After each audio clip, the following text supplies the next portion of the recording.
Welcome to Bag Work with a Twist. Today, I'm going to teach you about a workout called tens.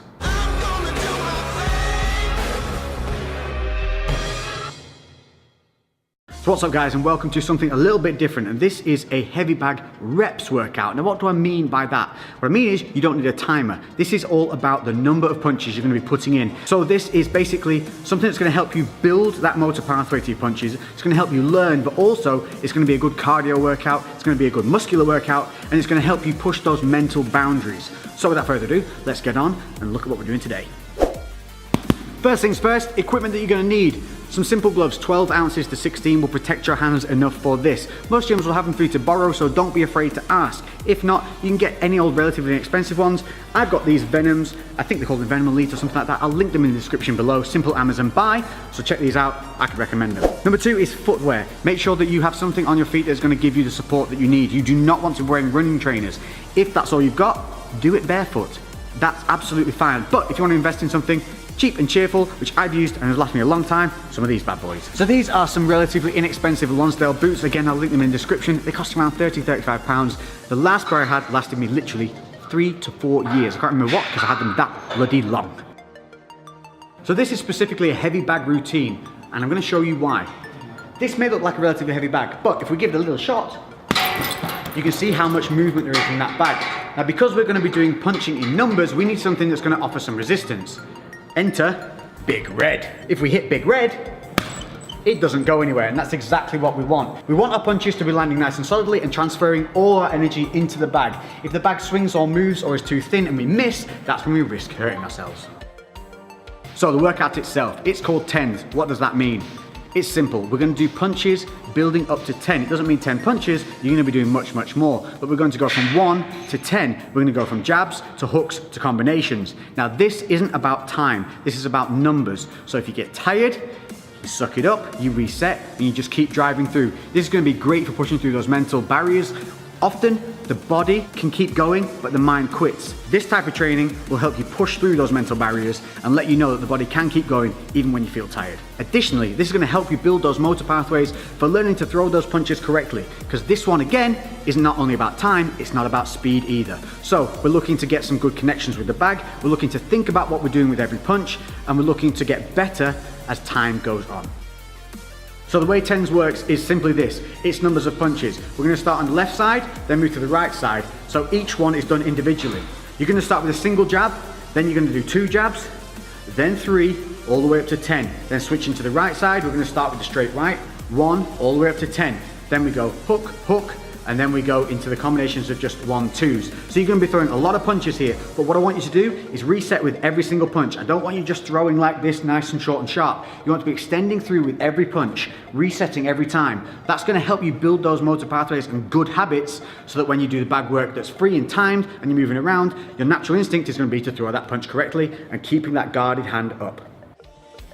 Now, if you're new to the bag work, or you just need a little bit of a reminder, I'm constantly reminding myself to do things, that's the only way we learn. Let's just start with the foot placement and how we should be throwing these punches. So, taking a look at the feet. Front foot wants to be planted, back foot wants to be slightly elevated. We're going to be rotating our hips through the punches, and we drive through that back foot. So we want to avoid is leaving the floor at any time. A lot of people have a tendency to jump whilst punching. So we want to stay planted, we're going to roll through.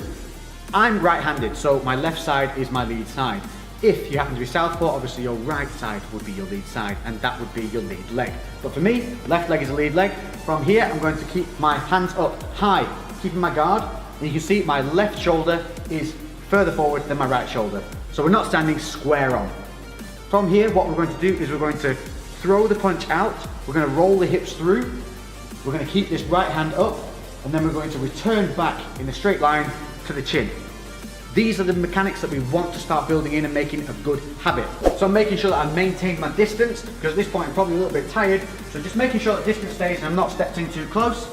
At any point, if you do step in too close, just reset and stand back out. It should go something like this. 1, 2.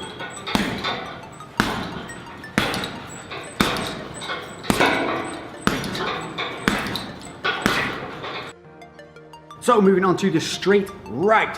This is a much bigger shot. So it's going to travel more distance, it's going to be a little bit slower. So again, don't try and go too quickly. We're going to keep that left side forward, not standing too square. we're going to keep the left guard up this time, and we're going to roll through with that big right punch, and then bring it back to the chin. So like I said, this is going to be slower, it has to travel further. I really want to roll my hips through, driving off that back leg. So, the right one, keeping that distance, making sure that you've got that range coming through, bang, bringing that left hand up to guard. So as you come through, get in the habit of just popping that left hand up. So when we're throwing them in multiples, slow it down, make it count.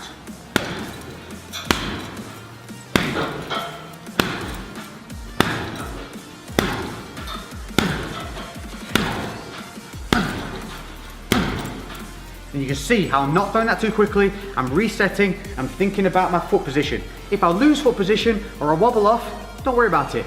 Just reset and start again. Hooks. Now there's a couple of different ways of throwing hooks, but we're going to concentrate on the close and personal hook.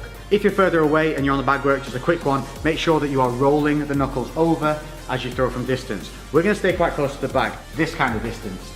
The reason I want you to stay close to the bag is to reduce tweaking the shoulder or hurting your hands. So foot positioning always stays the same. Front foot planted, back foot up, rolling through the hips. Now with the hooks, we can give a little bit of a wind up here. We're just gonna, for the left hook, drop, and then we're gonna come up, keeping the elbow high and hook through. So I want to just develop a bit of an exaggerated habit of bringing that elbow up and high.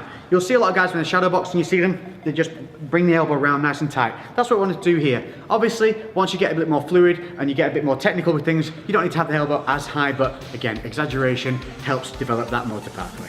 With the hook, I also want you to stay at head height. What a lot of people do here is they have the habit of hitting at around about the neck, because it's just a little bit lazy. As you get tired, the hands will drop. So try and focus on a point on the bag that is head height. From there, you're just going to roll in, boom, hit that punch. As soon as it lands, you're going to bring it back to the chin. Remember, we want to whip through with the hips. So give it a real nice little and spin on that back foot, really drive through, push the hips all the way around. Again, slow it down, make them singular punches, resetting defenses each time.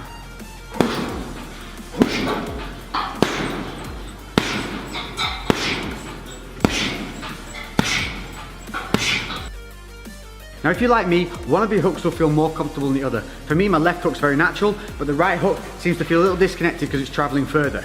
With the left hook, I tend to turn my hand over and really bring it in. With the right, I tend to like to punch up close with the hand like this rather than this. So I'll come in with the right hook like so.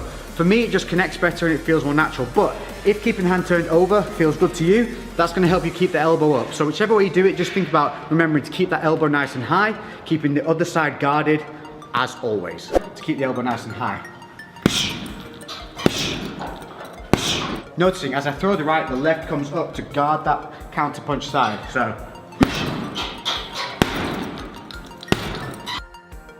So by now, the sweat should be flowing, you should be feeling it in the lungs, and we're gonna move on to a 1-2 combination. Nice and simple. So for this, you're gonna be doing one punch straight after the other. You're gonna be coming in with a jab, then rolling back through with the straight right. So you'll have seen this often, a lot of people do it on pads and with the mitts, but what we don't want to start doing is those habits of bringing the hands down and rolling them under, or starting to stunt our punches. So again, slow it down, really reach, pop, pop, reset, pop, pop, reset. Now we're going to be going 1-2 counts as 1 rep. To stop with confusion of the numbers, simply count your right punch. So with every 1-2, this is going to count as 1, so it'll be 1, 2, 1, 2, 3, 4, 5, 3. Make sense? It looks something like this. Always keep the hands up as well. As you get tired, your hands are going to want to drop. So don't let that happen. So here we go. 1, 2, 3. Always counting that right hand. So now when I get to 4, it's actually 8 punches. I'm only going to count the right. 1, 2, 3, 4. So by the time you get up to 10, you're actually going to be doing 20 punches. So there you have a nice variable that is an untimed, great workout using the heavy bag that's going to help you build that motor pathway. It's going to seriously work the muscles of the triceps, the back, the core.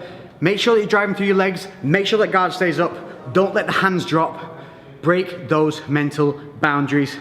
I've been Lex. If you've enjoyed this, make sure to hit that like button. Comment below with anything else you'd like to see on the bag or any questions you might have. And I'll catch you guys in the next episode. I'm out.